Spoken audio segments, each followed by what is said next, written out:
This is a boomer, and this is Gen Z. And today, we're gonna see just how differently they grew up by building a multi-generational and multicolored building, which just happens to be a LEGO Friends set, and I've never had Friends before. The LEGO theme, let's be clear. So let the generational memes begin. Starting off with Larry Brickster, born into a world booming with color, although the TVs weren't yet, at least not for a few more years. Larry was born in a time of economic prosperity, which basically means a lot of kids were born, and they were called baby boomers. Fun fact, these were some of the early 90s male and female LEGO face prints before there was actual hair pieces. LEGO was making LEGO bricks at this time, but just not LEGO minifigures, as those weren't made until 1978. Also, I've incorporated some of these elements throughout the video, so keep an eye out for those and let me know which generation you're a part of. Larry grew up on the farm, and by the time he was 8 years old, he was driving tractor better than his dad, and occasionally clearing some land. He was also quite the green thumb and loved growing brickmatos. Back in the 1950s and 60s, kids rode their bikes to the soda fountain, which, no, it's not really a fountain of soda, it's actually a drugstore. And there's lots of colorful pill bottles, a counter with various ice creams, a cash register, and more shelves stocked with snacks, books, and comics. And of course, it wouldn't be complete without a checkered floor. Larry's father owned the shop, and Larry started working there when he was 16, and that's where he met Sherry. Suddenly, Larry became in desperate need for a car, which only cost $2,500 back then. But having a car was a really good investment because it meant you could go to a drive-in movie theater. Larry and Sherry really kicked it off and got married at the ripe age of 18. So they added a second floor onto the soda fountain. Inside their living room is one of these old clocks, some chested drawers, a fridge, a kitchen with a stove and a sink, and of course, some big comfy chairs and an old color TV that needs a good smack every once in a while. Oh, and don't forget the brown shag carpet. I had to go back in and add the gramophone, record player, and cluttered it up a bit because boomers keep everything. When Larry took charge of the soda fountain, he started selling his own Brickmato juice when one day a customer told him about canned vending machines. Within a year, fresh tomato juice in a can was all the rage, and he called it B8. While Larry was busy with business, his son Richie grew up in an entirely different world from his father, in the forgotten generation called Gen X. Richie spent most of his time outside, riding bike without a helmet, and drinking from the hose, which was his favorite sports drink. The only indication of when he could come back inside was when the streetlight came on, which apparently meant curfew, otherwise he'd go missing. Whenever his parents didn't accidentally leave him behind, he rode in the backseat of their old station wagon without a seatbelt, because those didn't exist either. Playgrounds only existed to test kids' survivability, and this playground has a metal swing set, a metal slide, a yellow sandbox that will soon fade into a horrendous color, a metal teeter-totter, a jungle gym, and one of these death traps. Why is everything metal, you must be asking? Moving on. One blistering hot summer day, Richie made the mistake of wearing his shorty shorts and slid down the big metal slide.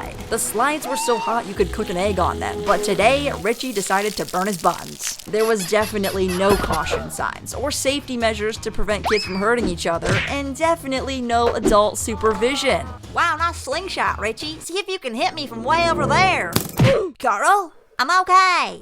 Then one day in 1977, Larry came home from a very successful business trip, excited to take his son to see the greatest movie that had ever been made, Star Wars. Technology was on the rise, and Richie enjoyed going to the arcade to play games like Pong, Pac-Man, and Space Invaders. When he turned 16, he bought himself an electric guitar, and that actually kind of drove his parents nuts. Turn that thing down, I can't hear the TV. So they moved downstairs and made the place into a super chic apartment just like Sherry always wanted, with rich paintings and classic 1960s furniture. Meanwhile, Richie and his band, the Rolling Studs, got pretty good and would sell out at local venues. It was at this very concert where he proposed to his future wife, Daisy.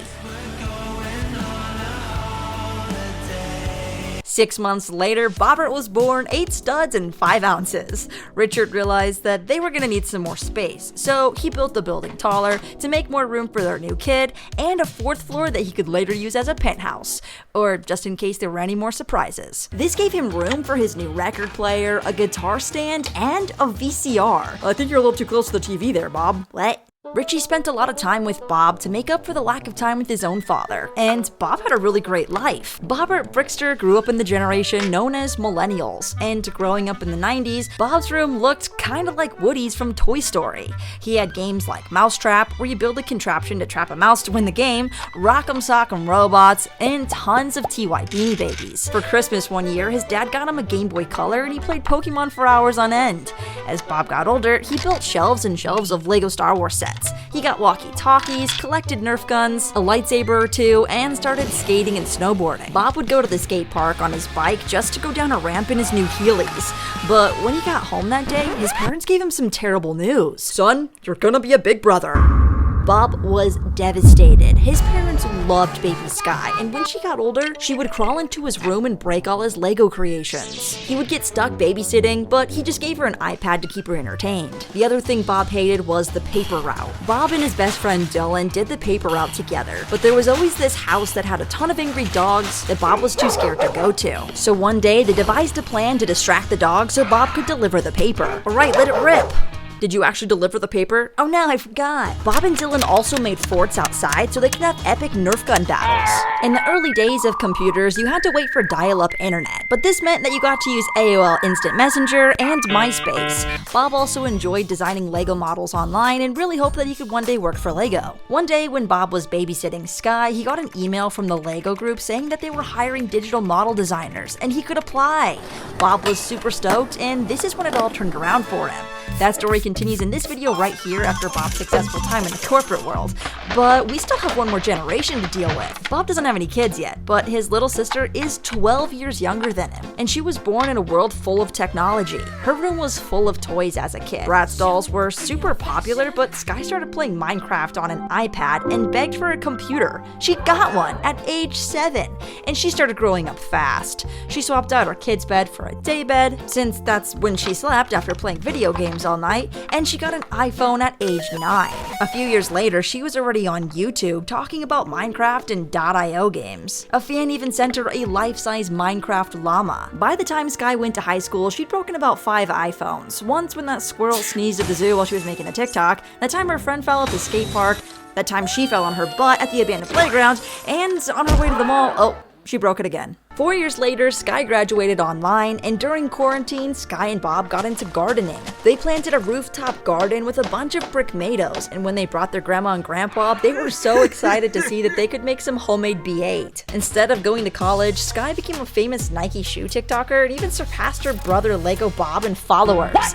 Now it's 2024, making Larry and Sherry super old, Richard and Daisy pushing 60, Bob being 34 and living the life, and now Sky is 22. Ew, this is so cringe. Which means there's actually one more generation that's even younger than Gen Z, and it's the true iPad kids that are not only sweaty gamers by the age of 5, but they get to grow up with games we could only have dreamed of when we were young. But that also means that they won't be growing up with things like slingshots, bikes, and those nostalgic LEGO Star Wars sets. But anyways, make sure to comment how many of the items you found, and of course which toys and games your generation grew up with. Also, if you want to see Bob spend a bunch of money on his dream house, check out this video right here. And if you want to see him try a bunch of crazy cool extreme sports, click on this video right here.